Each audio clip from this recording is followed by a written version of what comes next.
Katanya tadi Adinda berangkat dengan Jihan, betul? Iya Bu, tadi saya kesal sama Jihan. Mengapa Adinda kesal sama Jihan? Karena Jihan menyampaikan kerjaan rumah saya Bu. Oh begitu ceritanya. Pantesan Adinda marah. Wajarlah kalau Adinda marah. Ibu juga akan marah seperti Adinda kalau pekerjaan rumah ibu ditumpuk oleh teman. Lalu apa yang akan Adinda lakukan kepada Jihan? Saya marah-marah pada Jihan. Saya bentak dia. Tanpa saya sadar, saya melempar buku Jihan. Oh begitu. Adinda berbuat seperti itu pasti ada alasannya kan? Iya Bu, saya kesal sama Jihan. Ini bukan pertama kali dia menyantai pekerjaan rumah saya. Masa saya harus diam saja Bu? Saya sudah capek-capek mengerjakannya dengan sepenuh hati, tapi Jihan seenaknya menconteknya. Ya wajarlah kalau Adinda marah. Adinda marah karena pekerjaan rumah Adinda tidak rela dicontek oleh orang lain. Ibu sangat menghargai perbuatan Adinda yang tidak lebih buruk dari yang tadi. Misalnya memukul, menendang, menjambak, dan lain sebagainya. Sekarang coba Adinda pikirkan, apakah tindakan yang Adinda lakukan sudah sesuai dengan kesepakatan kelas kita? Tidak Bu. Menurut Adinda, kira-kira apa yang sudah Adinda langgar? Saling menghormati antar teman Bu. Ya betul. Menurut Adinda, keyakinan saling menghormati antar teman itu penting tidak untuk Adinda? Penting kok Bu. Baik, kalau menurut Adinda itu penting, jadi keyakinan apa yang harus Adinda lakukan jika Adinda sedang marah? Saya harus lebih bersabar Bu. Adinda bersedia memperbaiki masalah ini. Bersedia Bu. Apa yang akan Adinda lakukan untuk memperbaiki masalah ini? Saya akan lebih bersabar dan menahan diri jika ada teman yang mencontek pekerjaan rumah saya lagi. Saya akan langsung melapor kepada ibu bapak guru. Iya, tepat sekali tindakan Adinda. Tetap semangat ya.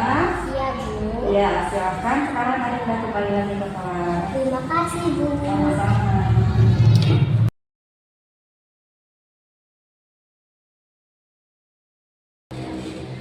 Bismillahirrahmanirrahim. Assalamualaikum warahmatullahi wabarakatuh. Alhamdulillah, puji syukur kita panjatkan kepada Allah Subhanahu wa taala bahwa pada hari ini kita dapat berkumpul di ruangan kelas 5 untuk mengikuti tugas dari Ibu Iis SPD, MPD, yaitu guru penggerak ya. Salawat bersalam kita limpahkan kepada Allah Subhanahu wa taala, Nabi Muhammad SAW beserta keluarga dan para sahabatnya. Saya sebagai perwakilan dari SD Tukang Haur mengucapkan terima kasih kepada guru-guru yang telah meluangkan waktu untuk mengikuti tugas dari Bu Iis Kusdiawati SPD MPD dalam tugasnya yaitu aksi nyata diseminasi modul 1.4 budaya positif. Dalam kesempatan ini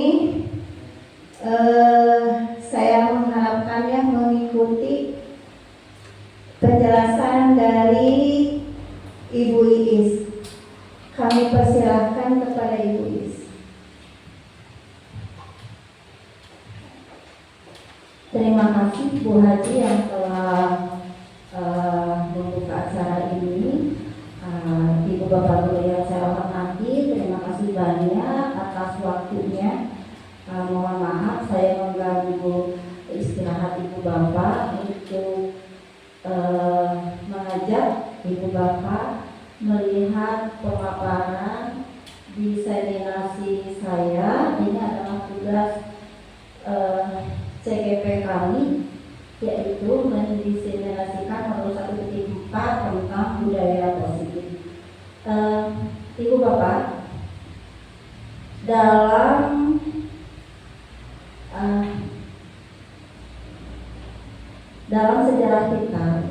apalagi kita sebagai guru, sebaiknya guru itu mengetahui, kemudian terus menggali ilmu pengetahuan tentang hal-hal yang bermanfaat untuk guru. Salah satunya adalah budaya positif. Apa itu budaya positif? Saya akan paparkan.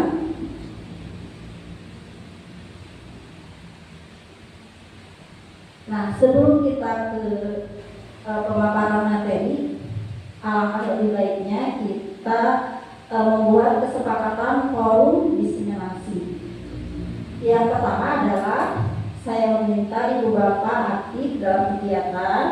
Kemudian yang kedua, menghormati pembicara dan peserta lain. Yang ketiga, menjadi pendengar yang baik. Yang keempat, perhatikan pola. Yang kelima, peserta tetap dalam ruangan sampai kegiatan selesai. Ada yang bertanya, ibu bapak? Paham ya? Ya, terima kasih. Kemudian, nah ini, seorang guru yang baik harus memiliki kemampuan dalam mewujudkan budaya positif di sekolah. Apa yang dimaksud dengan budaya positif? Budaya positif di sekolah yaitu nilai dan kebiasaan di sekolah yang berpihak pada murid agar mereka dapat berkembang menjadi pribadi yang kritis, penuh hormat, dan bertanggung jawab sesuai dengan profil pelajar Pancasila dan perwujudan dari nilai-nilai atau kegiatan universal yang diterapkan di sekolah.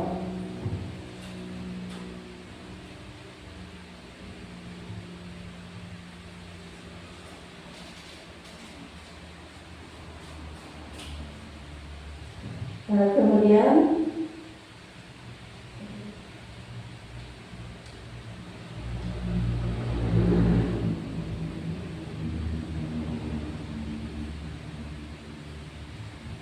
konsep-konsep inti untuk menciptakan budaya positif yang pertama adalah disiplin positif, kemudian motivasi perilaku manusia, keyakinan kelas atau keyakinan sekolah, kebutuhan dasar manusia, segitiga restitusi, posisi kontrol seorang guru.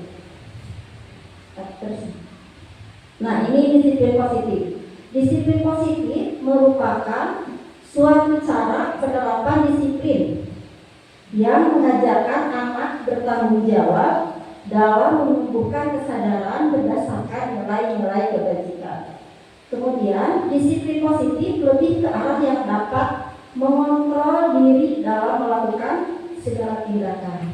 Disiplin diri dapat membuat murid memahami dan menyadari motivasi internal, bukan akibat paksaan, ujian, ataupun hukuman. Nah, ini sekarang kita sudah memasuki ke kurikulum merdeka ya semuanya. Kalau kemarin kan 1-4, kalau sekarang 2, 5, 3, dan 6 semua melaksanakan kurikulum merdeka. Dalam kurikulum merdeka tujuan akhirnya adalah mengajak atau menjadikan murid kita berdimensi profil pelajar Pancasila. Apa saja profil pelajar Pancasila? Kalau untuk mengingat ke anak, biasanya ada lagunya ya. Ini yang ada 6 poin profil pelajar Pancasila: beriman dan bertakwa kepada Tuhan Yang Maha Esa dan berakhlak mulia, kemudian mandiri, bernalar kritis, kreatif, bergotong royong, dan kebinekaan global. Saya meminta bantuan ibu bapak, biasanya dinyanyikan gitu ibu bapak. Maka siapa yang bisa dengan gayanya? Maka Linda, ya di sini ada di depan.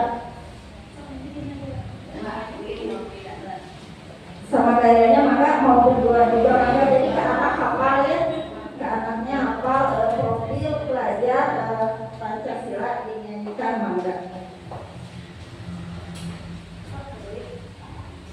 Lanjut ibu-ibunya bisa berdiri semua ya, kalau bapak berdiri. coba tepuk profil pelajar Pancasila. 1, 2, 3. Pelajar Pancasila beriman dan bertakwa. Pelajar Pancasila beriman dan bertakwa pada Tuhan Yang Esa dan berakhlak mulia, berkebinekaan global, gotong royong mandiri, kreatif dan bernalar kritis.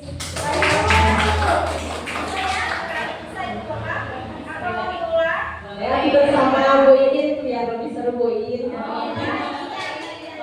Biar gerakannya dengan Bu Iin. 1, 2, 3. Pelajar Pancasila beriman dan bertakwa pada Tuhan Yang Esa dan berakhlak mulia, berkebinekaan global, gotong royong mandiri, kreatif dan bernalar kritis. Terima kasih Ibu Iin dan Ibu Dinda yang telah menyanyikan lagu Profil Pelajar Pancasila. Ini adalah salah satu media, salah satu alat yang dapat digunakan untuk diberikan ke anak didik ya, supaya lebih cepat hafal daripada misalnya menghafal 1 apa 2 apa. Kalau dinyanyikan mereka cepat daya tangkapnya. Kemudian yang kedua dari budaya positif itu adalah motivasi perilaku manusia. Apa saja? Ada 3 Ibu Bapak, 3 motivasi perilaku manusia. Yang satu, untuk menghindari ketidaknyamanan atau hukuman. Yang kedua, untuk mendapatkan imbalan atau penghargaan dari orang lain. Yang ketiga adalah untuk menjadi orang yang mereka inginkan dan menghargai diri sendiri dengan nilai-nilai yang mereka percaya. Nah, kita refleksi kembali ke kita. Sekarang kan sedang gencar-gencarnya DHE ya, daftar hadir elektronik. Dari ketiga ini kita tanya ke diri sendiri, DHE itu berfungsi untuk apa? Apakah untuk menghindari ketidaknyamanan hukuman? Gak usah dijawab, ada di dalam hati. Yang kedua, apakah untuk mendapatkan imbalan atau penghargaan dari orang lain? Atau justru yang ketiga, yang bagusnya adalah untuk menjadi orang yang mereka inginkan dan menghargai diri sendiri dengan nilai-nilai yang mereka percaya.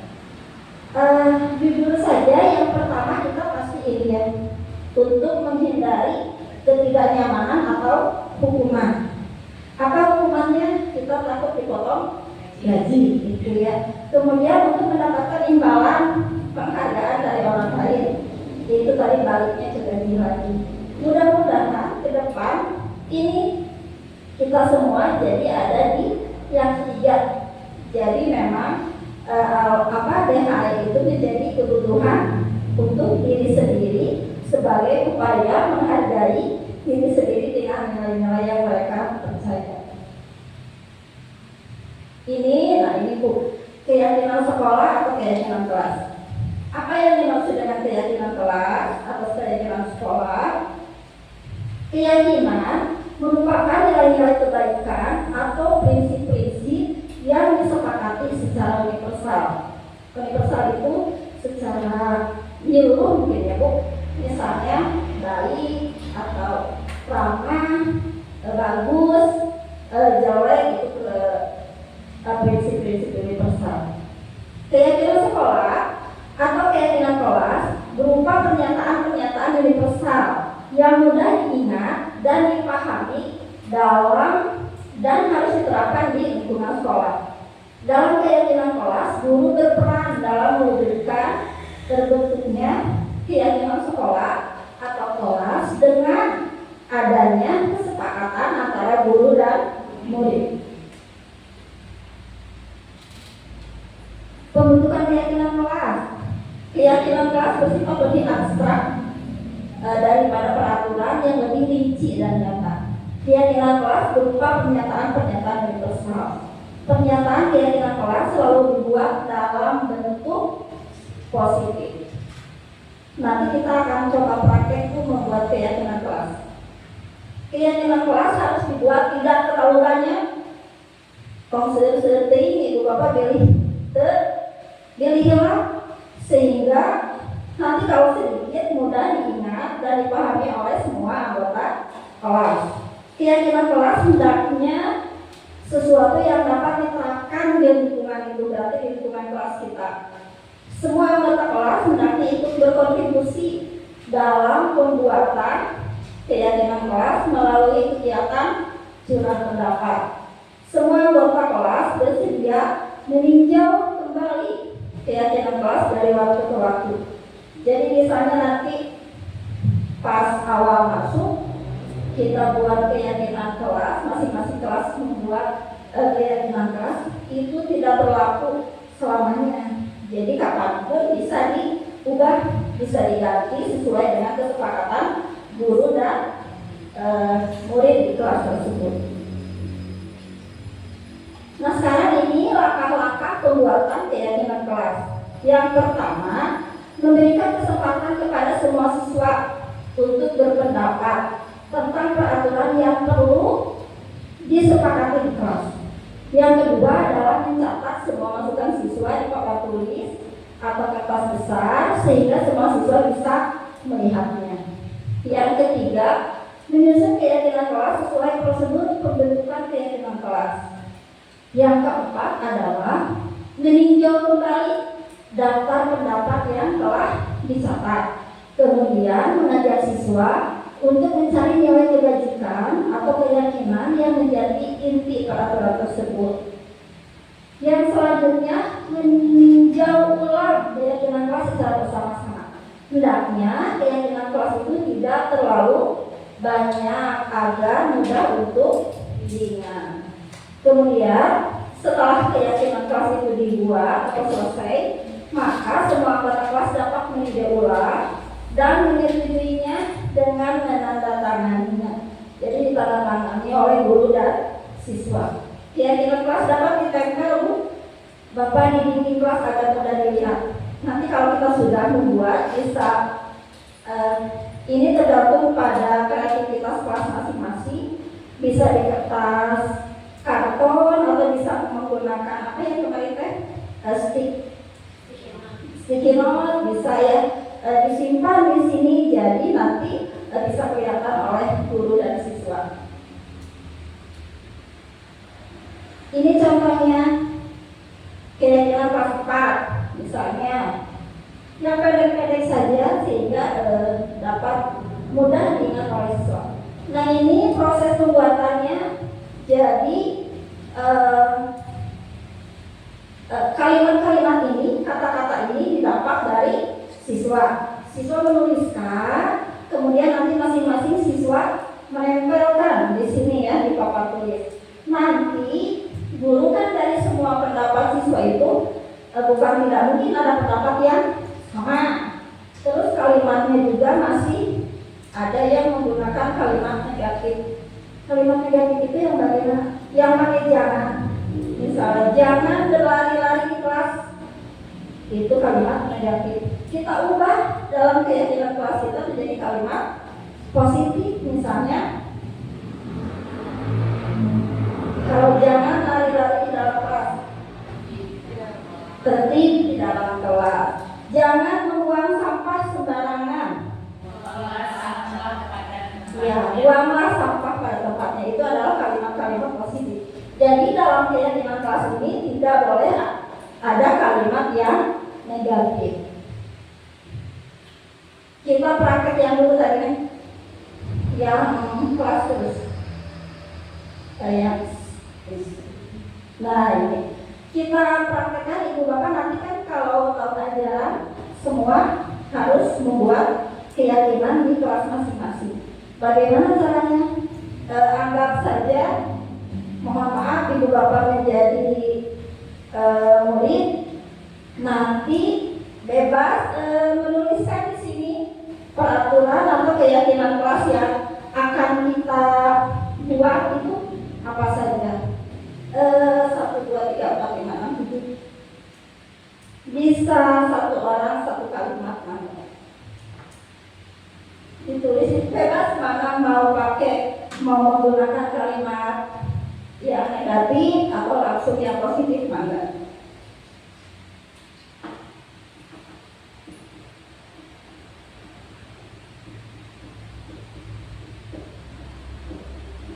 Yang pertama, siapa mana? Buin. Yang pertama tentang apa? Kita ini ya memberikan kesempatan kepada semua siswa untuk berpendapat tentang peraturan kelas. Yang pertama apa? Yang negatif boleh nggak? Boleh. Pokoknya jadi Iya, mangga, bebas.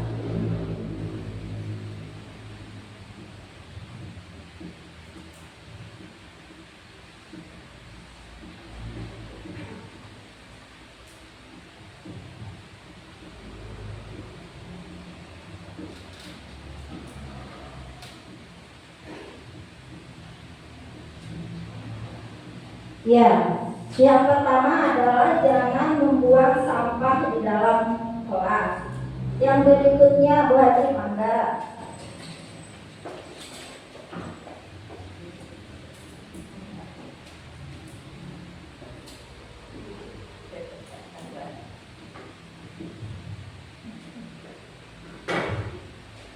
Belajarlah dengan tertib dan nyaman. Bagus, mangga. Selanjutnya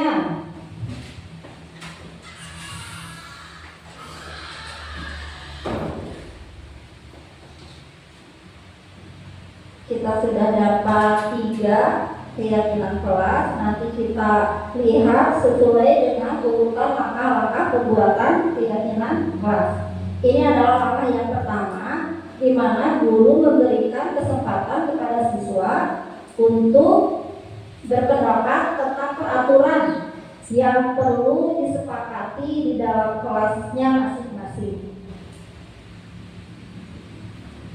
Ya, berikutnya yang ketiga, simpanlah buku pada lemari.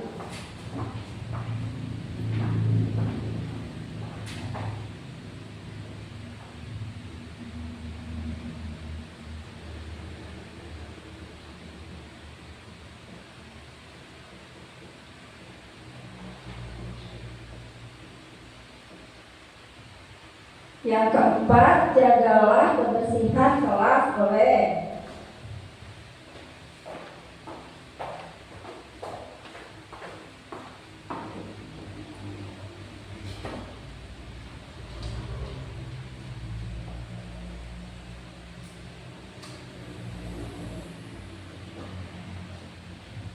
Ini termasuk ke dalam langkah yang kedua, ya Ibu Bapak, mencatat semua masukan siswa di papan tulis atau kertas besar sehingga semua siswa bisa melihatnya. Selanjutnya yang keenam, yang terakhir Pak, mangga.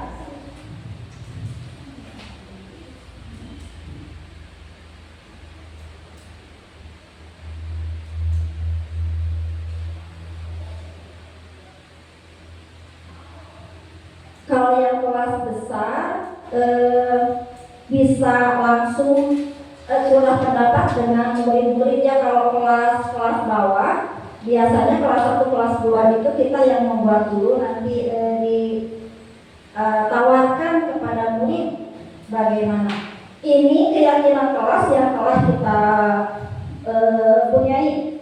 Jangan membuang sampah di dalam kelas. Ini masih termasuk ke dalam kalimat negatif. Sementara di keyakinan kelas kita menghindari kalimat yang negatif. Jadi seharusnya bagaimana? Ini bisa diubah menjadi kalimat positif. Buanglah sampah pada tempatnya, misalnya ya. Buanglah sampah pada tempatnya. Yang kedua, belajarlah dengan tertib dan nyaman. Kalau ini sudah kalimat positif, jadi tidak usah kita ubah kembali.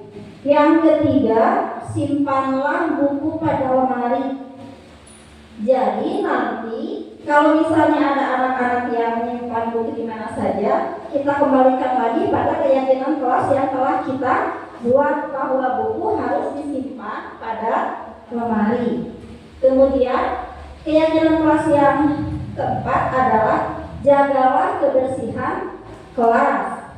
Kalau misalnya pulang lihat kelas atau datang lihat kelasnya masih kotor, berarti kita melanggar keyakinan kelas yang telah kita buat, yaitu menjaga kebersihan. Yang kelima adalah saling menyayangi dan menghargai antar teman. Ya, jangan membiasakan mengejek dan mengolok teman. Berarti apa ya? Kalimat positifnya menjaga kerukunan. Hampir sama dengan saling menyayangi ya. Berarti di sini diganti dengan menjaga kerukunan, bisa.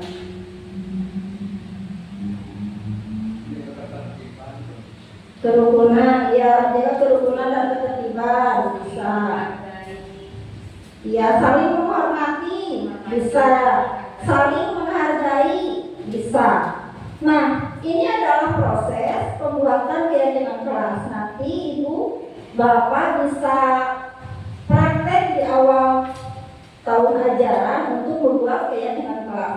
Keyakinan kelas itu maka ditulis atau dibuat sekreatif mungkin. Mau ditempel di pakai kertas karton atau mau sticky note itu terserah Ibu dan Bapak. Yang penting setiap kelas sudah mempunyai keyakinan kelas yang harus ditaati oleh warga kelas itu ya. Terus, nah ini sekarang kita lanjut ke hukuman, konsekuensi dan restitusi. Setelah keyakinan kelas ini dibuat, tentu saja ada saja pasti anak-anak yang melanggarnya. Nah, larangan itu, pelanggaran itu apakah termasuk hukuman, konsekuensi, atau restitusi? Apa perbedaan semuanya? Apakah kita pernah atau sering melakukan hukuman, atau kita sering justru konsekuensi, atau yang diharapkan sekarang adalah kita itu kalau marah jadi bukan menghukum, jadi justru kita caranya dengan restitusi. Kalau hukuman itu apa? Hukuman itu bersifat tiba-tiba atau tidak terencana. Semua siswa tidak tahu apa yang terjadi dan tidak dilibatkan. Di samping itu, hukuman itu kan hanya satu arah dari guru kepada siswa. Siswa hanya menerima hukuman tersebut tanpa suatu diskusi atau arahan dari guru, baik sebelum dan sesudahnya. Hukuman bisa berupa fisik maupun verbal yang sangat menyakiti, membuat siswa tersakiti. Konsekuensi beda dengan hukuman. Kalau hukuman itu tadi tiba-tiba, kalau konsekuensi itu sudah terencana atau sudah dibahas dan disepakati sebelumnya. Misalnya begini, kita sudah membuat keyakinan kelas, jangan buanglah sampah pada tempatnya. Kalau misalnya ada siswa yang membuang sampah sembarangan, berarti itu apa? Mendapatkan hukuman atau apa, konsekuensi atau apa? Bisa mengambil anak membalik sampah terus disuruh membuangnya. Ya, kalau hukuman bisa hukuman, tapi kalau hukuman lebih ke nyuruh, misalnya jangan begitu, ya ambil sampah. Kalau konsekuensi kita sudah ngobrol sebelumnya, kalau misalnya ada siswa yang tidak membuang sampah pada tempatnya, konsekuensinya apa? Ya misalnya nyapu lagi atau membersihkan semua sampah lagi. Kemudian yang selanjutnya restitusi. Restitusi itu merupakan proses menciptakan posisi bagi siswa untuk memperbaiki kesalahan mereka sehingga mereka bisa kembali kepada kelompoknya dengan karakter yang lebih kuat. Restitusi dapat membantu siswa menjadi lebih mempunyai tujuan, disiplin positif, dan memulihkan dirinya ketika berbuat kesalahan. Restitusi menguntungkan korban dan pembuat kesalahan. Yang selanjutnya dari budaya positif adalah kebutuhan dasar manusia. Apa saja kebutuhan dasar manusia itu? Nah, ini kita sering ya, apalagi di kelas 3 misalnya, ada yang suka mencari perhatian atau overacting dengan berbagai kegiatan yang dia lakukan.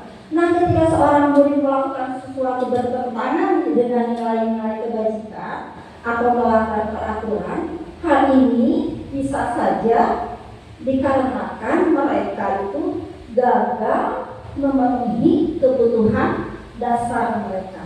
Apa saja kebutuhan dasar ini, Bu? Jadi kita juga manusia semua sama membutuhkan kebutuhan dasar. Yang pertama adalah kebutuhan bertahan hidup. Yang kedua, kebutuhan cinta dan kasih sayang atau kebutuhan untuk diterima. Yang ketiga, kebutuhan penguasaan, kebutuhan pengakuan atas kemampuan. Yang keempat adalah kebutuhan kebebasan atau kebutuhan akan pilihan. Yang kelima, kebutuhan kesenangan, kebutuhan untuk merasa senang. Yang pertama, kebutuhan untuk bertahan hidup.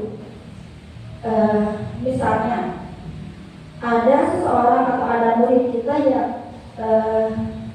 merebut bekal anak orang lain, misalnya merebut bekal siswa yang lain. Setelah kita ngobrol, ternyata dia tidak sarapan, berarti dia melakukan itu karena untuk memenuhi kebutuhan dasar yang pertama, untuk kebutuhan bertahan hidup.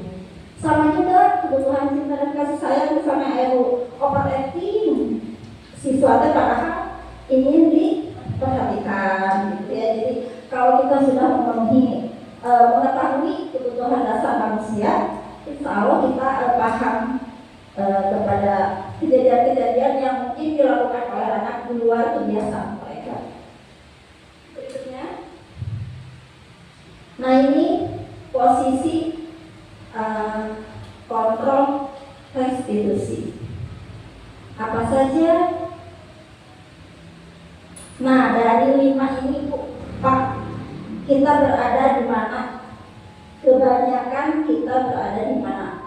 Apakah sebagai pembuku atau guru sebagai pembuat merasa bersalah, atau kita berlaku sebagai teman, kemudian guru sebagai pemantau, atau guru sebagai manajer. Yang diharapkan dari ini, Ibu Bapak mengharapkan yang mana? Apakah yang pembuku, pemarah, semetu amok-amokan, sebenarnya si Bapak si Ibu kenal darah tinggi, kenal amok-amokan. Guru pembuat merasa bersalah. Saya pernah semuanya saya mengalami sebagai pembuku. Ya, kita kan tidak dipungkiri kalau misalnya Allah esok bersihan, saya kurang sih dibawa ini makal ini. Saking kesal ya, ini terus ku ibu di kumang-kumang ngajengkelkeun saya sakit. Ya, saya juga manusia biasa Ibu. Jadi perbuatan itu pasti dihindari, makanya kita sering terus belajar itu untuk mengingatkan diri sendiri sebetulnya. Saya mengikuti ini, dengan ternyata selama ini saya sudah mengajar dari tahun 95 sampai sekarang 2024, sudah berapa puluh tahun. ternyata posisi saya itu baru di satu, guru sebagai penghukum gitu ya. Jadi jauh kalau guru sebagai manajer itu yang bagaimana. Kemudian yang guru sebagai pembuat merasa bersalah, gara-gara kamu tuh kaca jadi putus, jadi kelas terindah gara-gara kamu itu terusnya, gara-gara kamu jadi siswa merasa bersalah. Sebenarnya kamu tuh main bola, mau bener kaca putus. Justru saya sendiri suka mengulang-ulang itu ya. Jadi gara-gara kamu tak, jadi baik, jadi kemakan. Itu berarti posisi kita di pembuat merasa bersalah. Jadi sisi suatu. Jadi pas baca ini aku kepikiran si itu tuh hanya jadinya tunggu deh. Udah bawa ya kayak gimana jadi kaca putus. Jadi gak ingatnya buka bayar kok ya. Berarti saya pernah ada di posisi ini. Guru sebagai pembuat merasa bersalah, guru sebagai teman tenang lah putus mah oke kan dipasang diri misalnya jadi pasang diri diganti lagi, tapi itu kan justru anaknya jadi apa ya, kita lihatnya ke angel gitu ya. Kalau misalnya kita posisi sebagai teman, jadi lama-lama anaknya ngalunjak, jadi nganggap kita teh seraya kamu tak isi ibu eta mau buku tulis kalau mau dulu, jadi kemusahannya saling dan menganggap temannya hanya tulis gitu. Nah ini juga harus dihindari. Guru sebagai pemantau agar lebih lumayan guru sebagai pemantau, jadi kita melakukan kamu teh akan dibawa kenaon apa main sepak bola di kelas, kan harusnya mah main sepak bola kan di luar gitu. Jadi hanya memantau gitu ya. Nah yang terakhir adalah guru sebagai manajer. Yang bagaimana yang sebagai manajer itu? Nah ini tadi ya sudah ya. Boleh di flashbacknya yang satu, yang pertama. Nah sebagai penghukum menggunakan hukuman fisik mah sekarang sudah dihindari, tapi dengan kata-kata verbal. Mohon maaf misalnya anaknya ada sedikit putih pisang, kalau saya sebaliknya siru itu sinau itu sama hukuman verbal itu nggak boleh. Nah ini biasanya panggil kalau saya awas, kamu mah selalu saja salah. Ini pembuat rasa bersalah tadi sudah. Sebagai teman juga. Nah ini yang negatifnya sebagai teman, positifnya dapat hubungan anak guru itu dekat gitu. Tapi negatifnya bila guru tidak ada, maka siswa akan kecewa. Jadi guru mereka guru itu tidak merasa aman deh. Yang berikutnya ini sebagai monitor atau pemantau. Posisi pemantau berdasarkan peraturan-peraturan dan konsekuensi dengan memisahkan hukuman pribadi. Pertanyaan yang biasa dilontarkan, kalau misalnya membuang sampah sembarangan, paling kita nanya peraturannya itu apa, atau apa yang telah kamu lakukan sesuai dengan peraturan yang telah kita buat. Nah yang terakhir sebagai manajer, merupakan posisi mentor di mana guru bersama murid mengajak siswa mempertanggungjawabkan perilakunya, mendukung siswa menemukan solusi atas permasalahannya. Murid diajak menganalisa kebutuhan dirinya dan kebutuhan orang lain. Nah dari sini kita bisa kembali lagi merefleksi ke diri kita. Selama menjadi guru banyaknya di posisi mana? Posisi 1 kah? Posisi 2 kah? Posisi 3? Posisi 4? Atau alhamdulillah saya sudah ada di posisi 5. Begitu. Maka tinggal flashback refleksi ke diri sendiri. Yang berikutnya, nah ini posisi kontrol restitusi. Di antara kelima posisi kontrol tersebut, sebaiknya seorang guru menggunakan posisi sebagai manajer. Sebagai manajer, guru teh berbuat apa? Berbuat sesuatu bersama murid, mempersilahkan murid bertanggung jawab dan mendukung murid agar dapat menemukan solusi. Nanti akan ada contohnya. Saya sudah melaksanakan proses segitiga restitusi di sekolah kita. Nanti mudah-mudahan bisa dijadikan referensi bagi ibu bapak.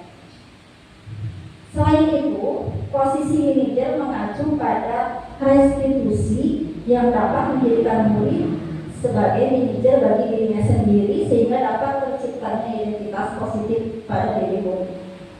Berikutnya, ini yang kemarin dipraktekkan di kelas 4 dan kelas 5 adalah segitiga restitusi. Apa yang dimaksud dengan segitiga restitusi? Ini Bu. Jadi ada 3 tahapan dalam segitiga restitusi. Yang pertama adalah menstabilkan identitas. Yang kedua, validasi tindakan yang salah. Kemudian yang ketiga adalah menanyakan keyakinan kelas. Jadi nanti kalau lihat ini, kalau ini segitiga restitusi. Jadi sebaiknya kalau ada masalah, setiap ada masalah, kita menyelesaikannya dengan menggunakan segitiga restitusi ini. Menstabilkan identitas itu yang bagaimana? Menstabilkan identitas dilakukan berdasarkan prinsip bahwa membuat kesalahan adalah bagian dari proses pembelajaran yang nantinya akan menggeser identitas gagal ke arah identitas sukses. Bagaimana ciri kalimatnya kalau menstabilkan identitas? Misalnya kita setelah ngobrol, ibu berkata berbuat salah itu adalah hal yang manusiawi, atau tidak ada manusia yang sempurna. Kita pasti bisa menyelesaikan permasalahan ini. Atau bisa juga Bapak Ibu mah yang apa kejadiannya, yang penting mah kamu bisa menyelesaikan masalah. Jadi yang kelima, kalau kamu menyalahkan dirimu sendiri terus-menerus, apakah kamu bersikap baik pada dirimu? Jadi misalnya kalau kita ada kasus yang pulang salah hati tanpa kita tahu akar permasalahannya apa, itu juga kurang baik. Jadi kita harus mencoba menstabilkan identitas dengan pertanyaan. Contoh pertanyaannya seperti ini. Yang kedua dari segitiga restitusi adalah validasi tindakan yang salah. Validasi tindakan yang salah dilakukan berdasarkan prinsip bahwa setiap perilaku berupa memenuhi suatu kebutuhan tertentu, sehingga guru atau orang tua akan bergeser dari pemikiran stimulus respon menjadi proaktif, serta akan lebih mengenali dan mengakui kebutuhan murid atau anak. Contoh kalimatnya bagaimana? Ini, jika ada yang main bola terus kena kaca, kamu pasti tahu alasannya mengapa kamu melakukan main bola di kelas misalnya. Apa yang penting bagi kamu? Kamu boleh tetap berusaha menjaga sikap itu, tapi tambahkan sikap yang lain yang baru. Maukah kamu belajar cara lain untuk mendapat yang kamu butuhkan tanpa harus memukul? Misalnya, kalau tergantung kasusnya ya. Tapi contoh pertanyaannya mirip-mirip seperti ini. Jadi tapi bergantung kepada kasus yang kita temui. Yang terakhir adalah validasi tindakan yang salah. Apa validasi tindakan yang salah? Dilakukan berdasarkan prinsip bahwa setiap perilaku berupa memenuhi kebutuhan tertentu, sehingga guru atau orang tua akan ini yang ketiga, menanyakan keyakinan. Menanyakan keyakinan itu dilakukan dengan memberi pertanyaan-pertanyaan bermakna kepada murid atau anak untuk memunculkan motivasi secara intrinsik sehingga mampu menaikkan keyakinan dengan tindakan yang sama. Contohnya pertanyaannya apa? Ini, apa nilai yang kita percaya di sekolah kita? Atau kita kembali ke keyakinan kelas yang kita buat. Nilai-nilai apa yang telah kita sepakati? Atau kelas yang ideal itu yang seperti apa? Kamu ingin menjadi anak yang seperti apa? Apa yang kamu rasakan ketika kamu melakukan itu? Kamu menjadi orang yang seperti apa? Nah, ini adalah kemarin saya mencoba melakukan praktek dengan praktek menyelesaikan masalah dengan menggunakan segitiga restitusi. Idealnya setiap masalah itu harus kita selesaikan dengan menggunakan segitiga restitusi. Ada contoh videonya ya.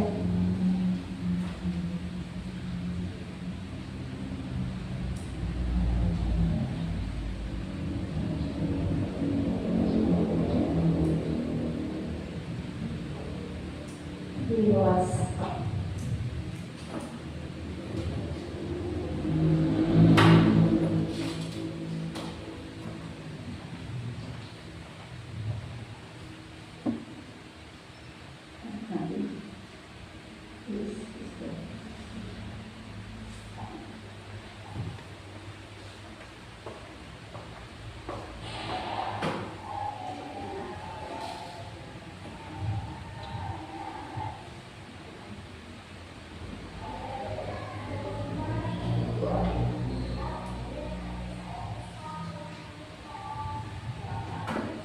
Ini adalah praktek Ibu Bapak nanti volumenya tidak bisa kita ulang dari awal.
Nah ini Ibu Bapak contoh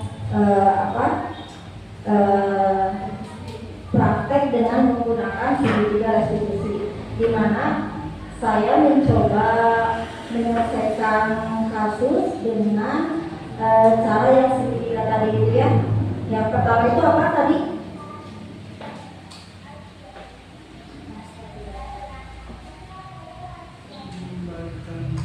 Menstabilkan identitas ya. Yang pertama itu kan menstabilkan identitas, kemudian validasi. Nah yang segitiga ini, yang pertama tadi menstabilkan identitas. Kita ngobrol dengan siswa, apakah betul kamu itu melakukan hal yang tadi dilakukan. Misalnya kata siswa, iya saya melakukan. Pasti kan ada alasannya. Validasi tindakan yang salah, pasti kamu melakukan itu ada alasannya. Iya Bu,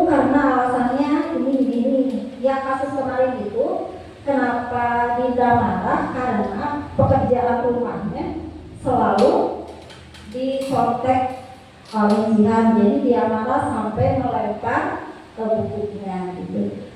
Terus dari peristiwa Dinda melempar buku itu, kita kembali lagi dengan menanyakan keyakinan kelas ya, kelas menanyakan keyakinan kelas yang telah kita buat sebelumnya gitu. Apakah melempar buku jihad itu sudah sesuai dengan keyakinan kelas yang telah kita buat? Kata tidak Bu. Nah, apakah Dinda menyadari kalau itu melempar buku itu perbuatan yang bagaimana? Perbuatan yang buruknya itu bukan dari kita, justru dari anak yang membutuhkan. Saya salah Bu. Apakah Dinda bersedia?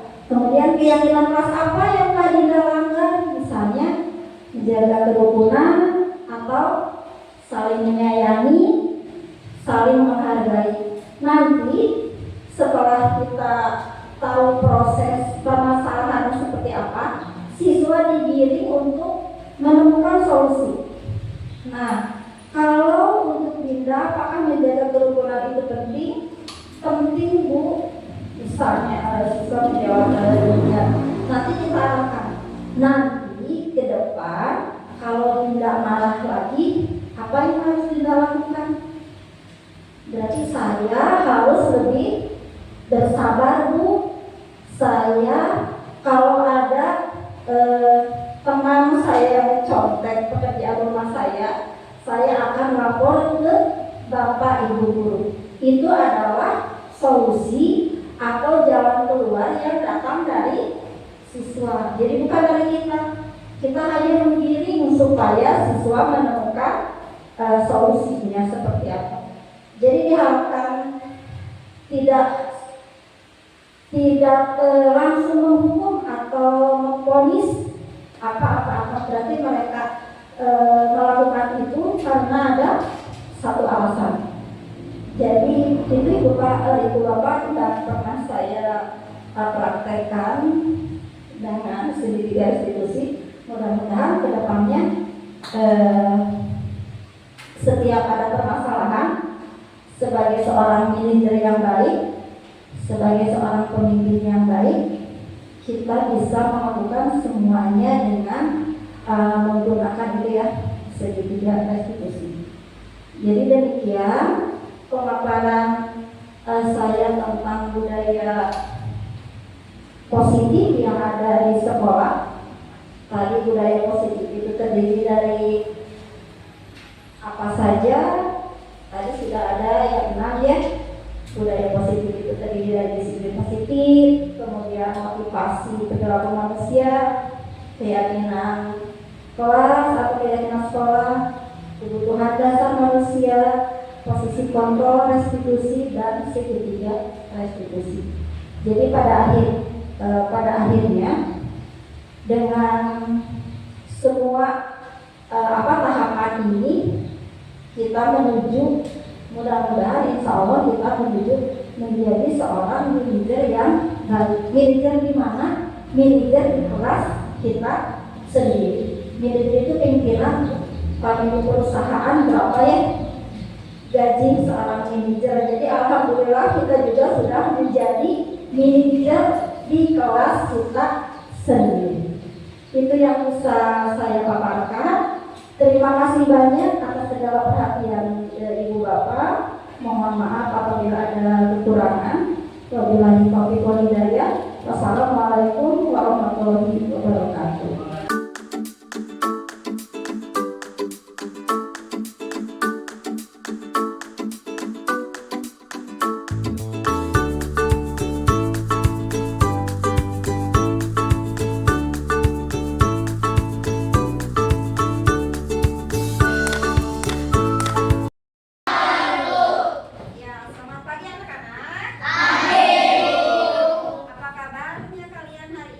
Baik.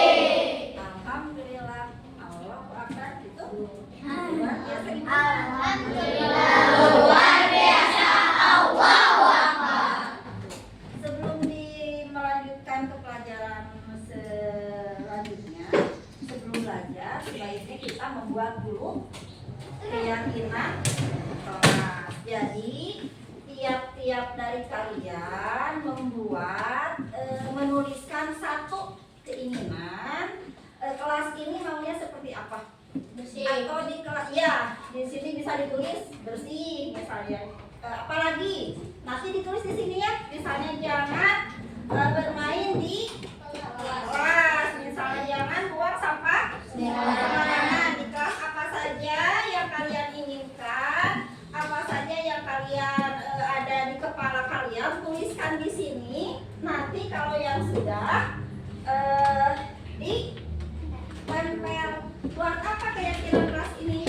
Jadi setiap keinginan dari kalian itu nanti misalnya kelas harus bersih.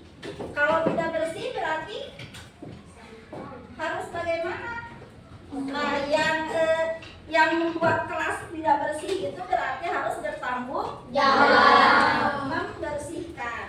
Keyakinan kelas dibuat supaya kelas kita terasa lebih nyaman, lebih apa lagi? Bersih, lebih apa lagi? Sehat, lebih apa lagi? Lebih teratur. Misalnya tidak boleh datang terlambat. Enggak tulis di sini ya. Ibu bagikan satu-satu. Nanti kalau yang sudah nulis disimpan di sini. Tidak usah panjang-panjang, yang pendek-pendek aja. Tidak usah panjang-panjang, cukup satu aja. Pakai pensil boleh, pakai ballpoint boleh, pakai tangan juga kalau ada bekasnya juga bawa pensil. Bawa pensil boleh. Ditulis namanya di atasnya, terus kalian tulis satu saja keinginan kalian kelas ini supaya apa? Atau peraturan yang harus ditepati atau ditaati di kelas ini apa? Tulis satu kalau yang sudah tempel ya.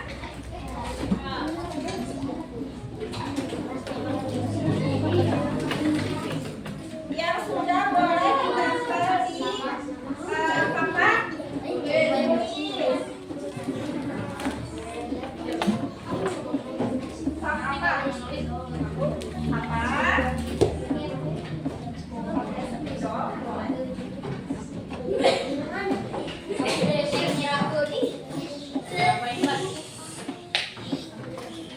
Satu saja, tidak usah banyak-banyak. Yang sudah ditempel di papan tulis.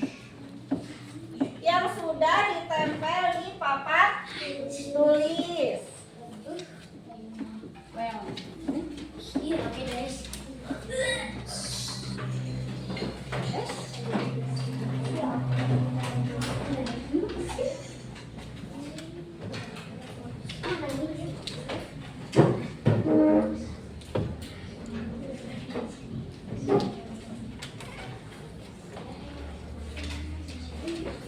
Di sebelah sana, jangan di sininya, di sebelah sana.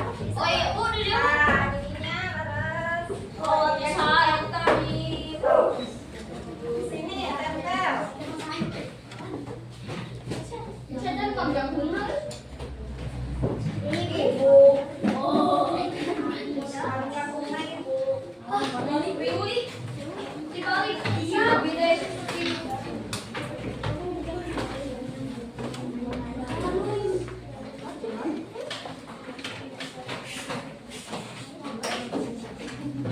Ya, ini ya, jauh-jauh deh. Supaya tidak terlalu jauh.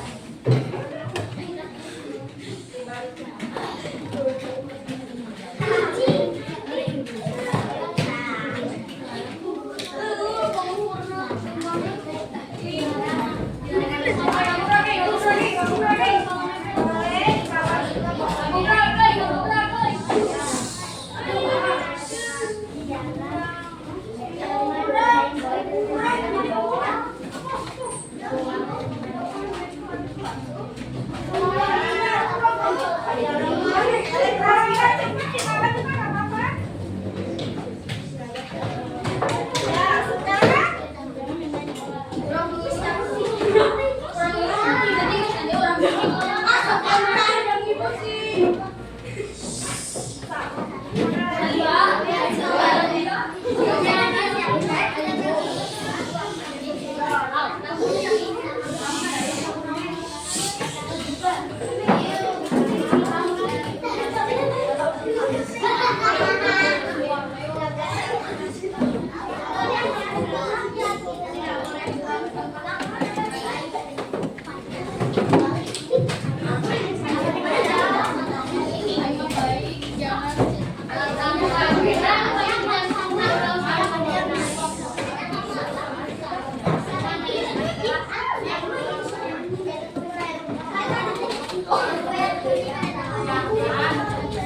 Ada lagi kertasnya? Ini. Gak apa-apa, masuk aja. Bebas. Karena ini banyak, bisa saja kalian menulis satu sama dengan yang lain. Kita baca dulu. Ini apa ya Kak Jura? Jangan bermain bola di kelas. Jangan bermain bola di kelas. Ini jangan bermain bola. Ini tidak berisik. Tidak berisik. Nah terus agar tidak ada yang bertengkar, jangan bermain bola di kelas sama. Terus ini apa? Kelas bersih dan nyaman. Supaya bersih, ya ini sama. Ini tidak boleh bermain bola di kelas. Ini tidak ada yang bertengkar. Tidak boleh kabur ketika piket, dilarang bermain di kelas. Dilarang mengobrol saat jam pelajaran. Ya. Terus apa lagi ini? Tidak boleh kabur. Udah ini Mas. Kebersihan kelas harus dijaga, tidak boleh membuang sampah sembarangan. Jangan bermain di kelas, tadi sama ya. Terus menjaga kebersihan, tidak boleh bermain bola di kelas. Berarti kelas 4 senangnya main bola ya. Main bola mah jangan di sini. Main bola mah jangan di kelas tapi di terus main kelas napimu karena siswanya banyak, ayo main bola tambah kacau. Tidak boleh coret-coret tembok. Ya, benar. Menjaga kebersihan. Ya, tidak boleh bermain bola di kelas. Yang piket harus tanggung jawab, jangan kabur. Nah, siapa yang piket yang suka kabur?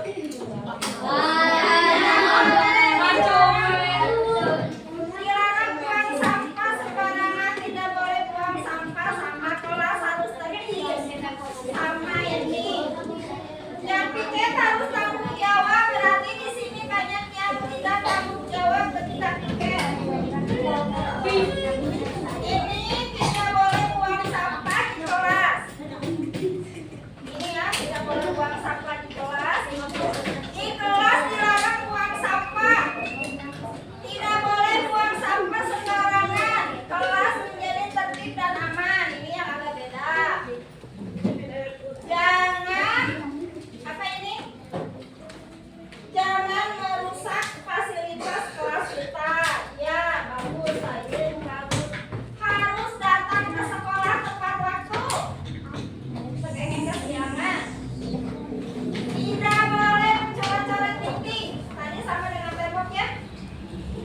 Keinginanku di kelas tempat bersih dan aman. Jangan membuang sampah sembarangan. Tadi sama. Ini jangan membuang sampah sembarangan sama. Dilarang main bola di kelas tuh banyak. Ini apa? Tidak boleh main bola di kelas juga.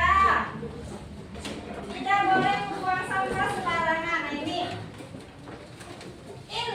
yang ibu bacakan barusan adalah keinginan dari kalian. Meskipun ada beberapa yang sama ya. Yang banyaknya apa? Main bola Ini jangan main bola di dalam kelas. Kalau keyakinan kelas harus dibuat dalam kalimat yang positif. Apa itu kalimat positif? Kalimat yang tidak boleh ada kata jangan. Nah, kalau ada kalimat yang ada kata jangan berarti itu kalimat negatif. Sekarang kita ubah dulu. Kita ubah dulu yang jangan. Tidak boleh ada jangannya ya. Misalnya tadi teh dilarang atau jangan ya. Dilarang bermain bola di kelas, jangan main bola di kelas. Berarti harus apa? Di kelas harus apa? Kalau misalnya jangan bermain bola di dalam kelas, berarti di kelas harus tertib. Berarti di sini tulis yang kan ditulis dalam kalimat yang positif. Yang positif yang jangan ada kata jangan. Tulis di sini. Yang satu tadi apa? Di kelasnya harus apa? Tulis di sini. Ya, terus yang kedua tadi tidak boleh buang sampah sembarangan. Jangan buang sampah sembarangan. Jangan membuang sampah sembarangan. Itu masih kalimat negatif. Kita ubah ke dalam kalimat positif. Nah, bagaimana kalimat positifnya? Dilarang sama dengan jangan. Apa? Jangan ada kata jangan. Apa? Jaga kebersihan. Jagalah kebersihan. Bisa ya? Ya. Berarti tadi kan sama. Ada beberapa orang yang menuliskan ya sama. Jadi di sini bisa ditulis jaga apa lagi ya? Jagalah kebersihan. Bisa. Tadi yang piket semata banyak. Ini keinginanku bersih dan sehat. Berarti sama ya, yang jagalah kebersihan supaya kelasnya menjadi bersih. Apalagi ini tidak boleh berlarian di dalam kelas. Sama dengan apa? Tertib. Berarti sudah ya, ditulis ya.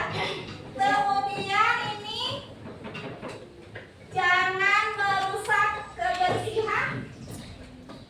Jangan merusak fasilitas kelas. Berarti harus apa? Menjaga kelas. Bisa ya?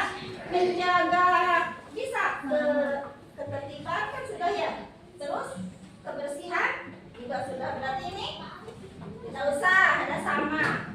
Tadi tidak boleh kabur ketika piket. Ini yang piket harus bertanggung jawab menjaga kebersihan lingkungan dan jangan kabur. Berarti harus apa kalau jangan kabur? Ya harus piket. Berarti kalau sekarang kan bagian piket terus nyapu. Kalau piket udah piket pulang berarti si siswa ini bagaimana? Bertanggung jawab. Berarti di sini harus tanggung jawab menjaga kebersihan. Tanggung jawab aja ya. Kami berpanjang. Tanggung jawab apa Bu? Tanggung jawab menjaga kebersihan. Tanggung jawab menjaga keamanan. Bisa ya? Terus tadi ada yang aneh juga. Tidak boleh bertengkar. Berarti harus apa? Harus bisa. Harus apa kalau tidak boleh bertengkar? Harus apa? Saling menyayangi atau bisa juga hidup damai ya. Terus saling menolongi. Rukun. Katanya berarti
tulis menjadi kesepakatan.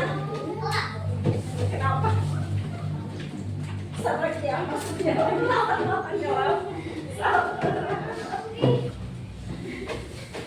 Ya nanti dia kan punya jawab. Bisa.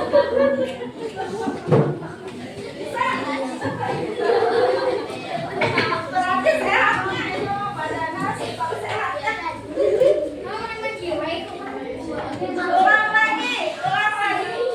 Berarti dari semua keinginan yang kalian tulis ternyata hanya menjadi 6 poin ya, 6 keinginan. Yang satu apa?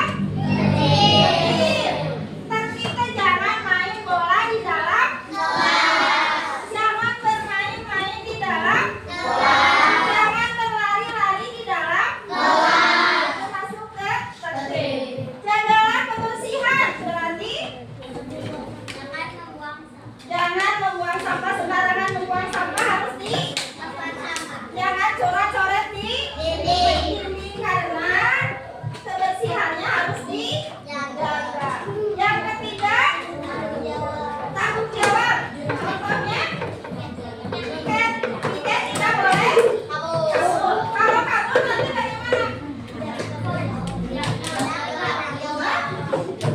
Didenda. Terserah